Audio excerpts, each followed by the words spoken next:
Assalamualaikum warahmatullahi wabarakatuh. Perkenalkan, nama saya Muhammad Iqbal dengan NIM 18015300060 dengan mata kuliah Machine Learning. Baik, di sini saya akan menerangkan kasus klasifikasi dan menerangkan sedikit dalam dari kasus klasifikasi atau mode-mode apa saja yang ada di dalam kasus klasifikasi atau algoritma apa saja yang terdapat di dalam kasus klasifikasi ini dan lain-lain. Baik, kita lanjut. Untuk pertama kita akan membahas pengertian dari klasifikasi. Sama halnya dengan regresi, klasifikasi juga termasuk di dalam supervised learning. Klasifikasi adalah suatu teknik untuk mengklasifikasikan atau mengkategorikan beberapa item yang belum berlabel ke dalam sebuah set kelas diskrit. Klasifikasi mencoba mempelajari hubungan antara kumpulan variabel fitur dan variabel target. Dalam klasifikasi, variabel targetnya bertipe kategori. Baik, kita lanjut materi yang berikutnya. Ini adalah gambaran dari contoh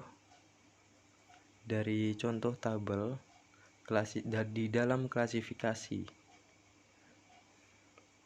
Baik, dapat dilihat pada contoh gambar tabel di atas. Di dalam klasifikasi ada dua jenis variabel, yaitu target variabel dan fitur variabel.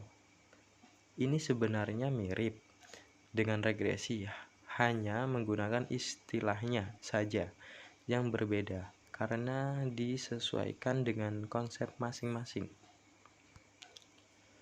Untuk perbedaan klasifikasi dan regresi.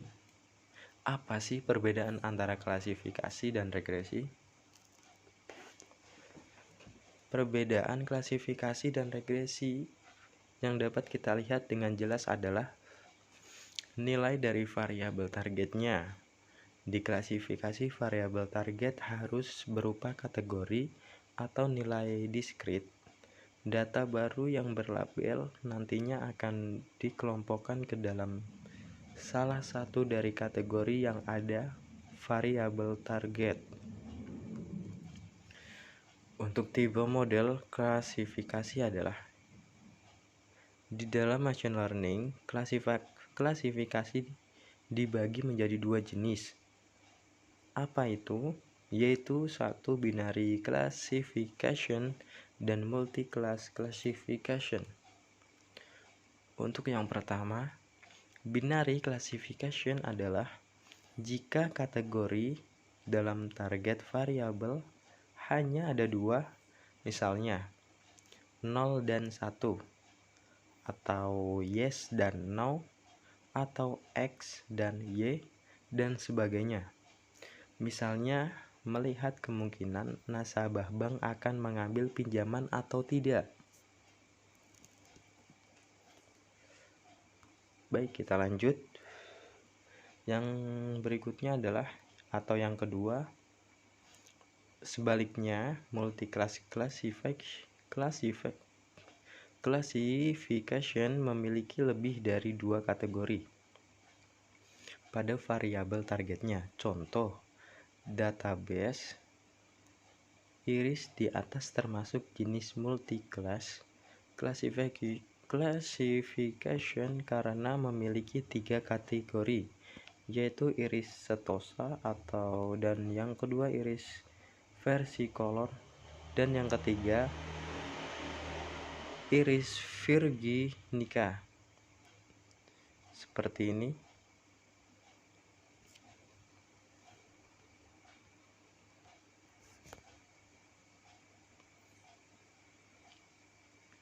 Seperti ini, tiga classification binary ini. Untuk materi berikutnya adalah algoritma klasifikasi. Untuk menyelesaikan masalah klasifikasi, kita dapat menggunakan algoritma berikut ini di antaranya. Yang pertama yaitu decision tree, yang kedua yaitu naive Bayes, dan yang ketiga ini adalah yang terpenting nearest neighbor atau KNN. Yang keempat yaitu logistic regression, yang kelima support vector matching atau SVM, dan yang keenam linear discriminant analysis, dan yang ketujuh neural network, dan lain-lain. Perlu dicatat bahwa tidak seperti namanya, logistic regression bukan merupakan algoritma untuk menyelesaikan masalah regresi, melainkan dengan masalah klasifikasi.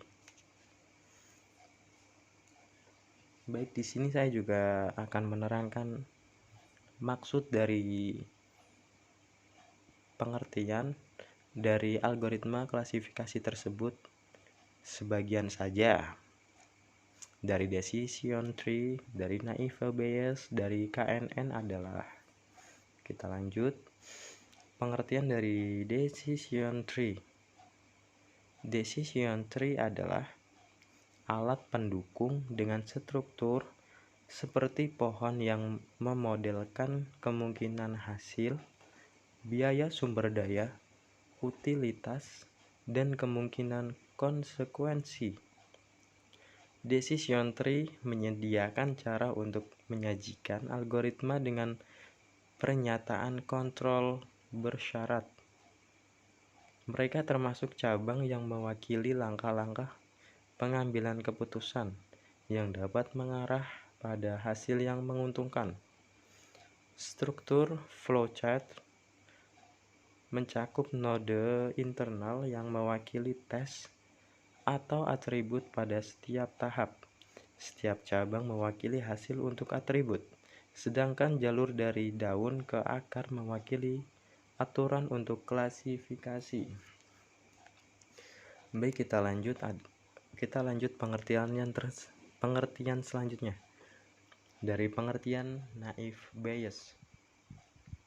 Algoritma naive Bayes adalah algoritma yang mempelajari probabilitas suatu objek dengan ciri-ciri tertentu yang termasuk dalam kelompok atau kelas tertentu.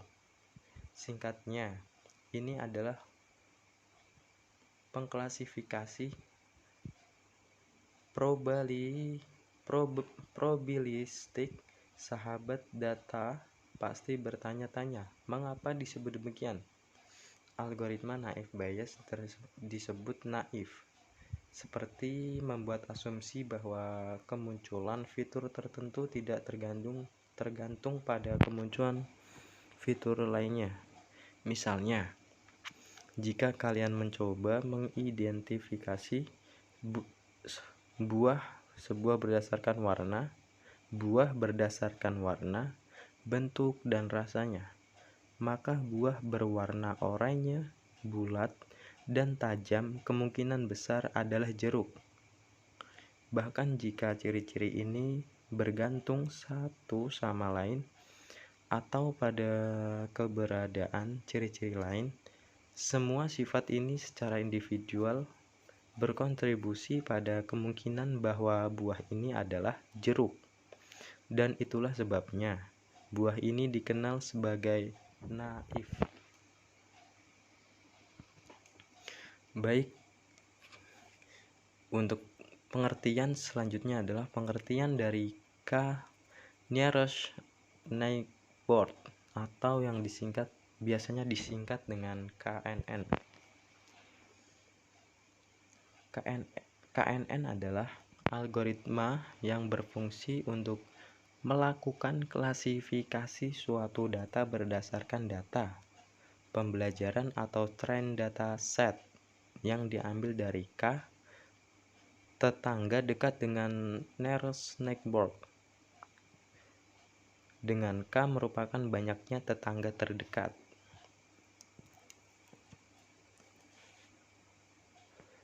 Baik, kita lanjut cara kerja KKN.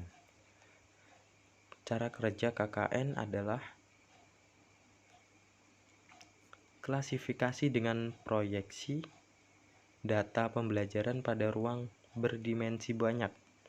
Ruang ini dibagi menjadi bagian-bagian yang mempresentasikan kriteria data pembelajaran.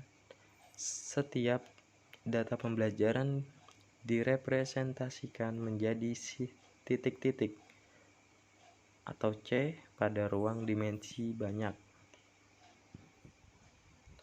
Untuk pengertian selanjutnya adalah pengertian dari logistik regression. Regression logistik adalah suatu metode analisis statistika untuk mendeskripsikan hubungan antara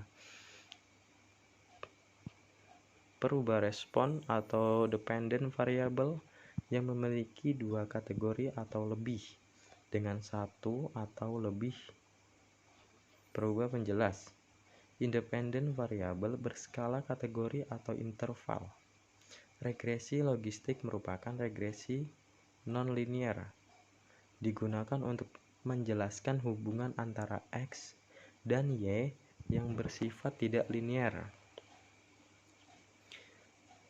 Ketidaknormalan sebaran Y, keragaman respon tidak konstan, yang tidak dapat dijelaskan dengan model regresi linear biasa. Baik, sekian video dari saya, atau sekian dari presentasi dari saya yang telah membahas sedikit dari kasus klasifikasi tersebut. Sekian dari saya. Wassalamualaikum warahmatullahi wabarakatuh.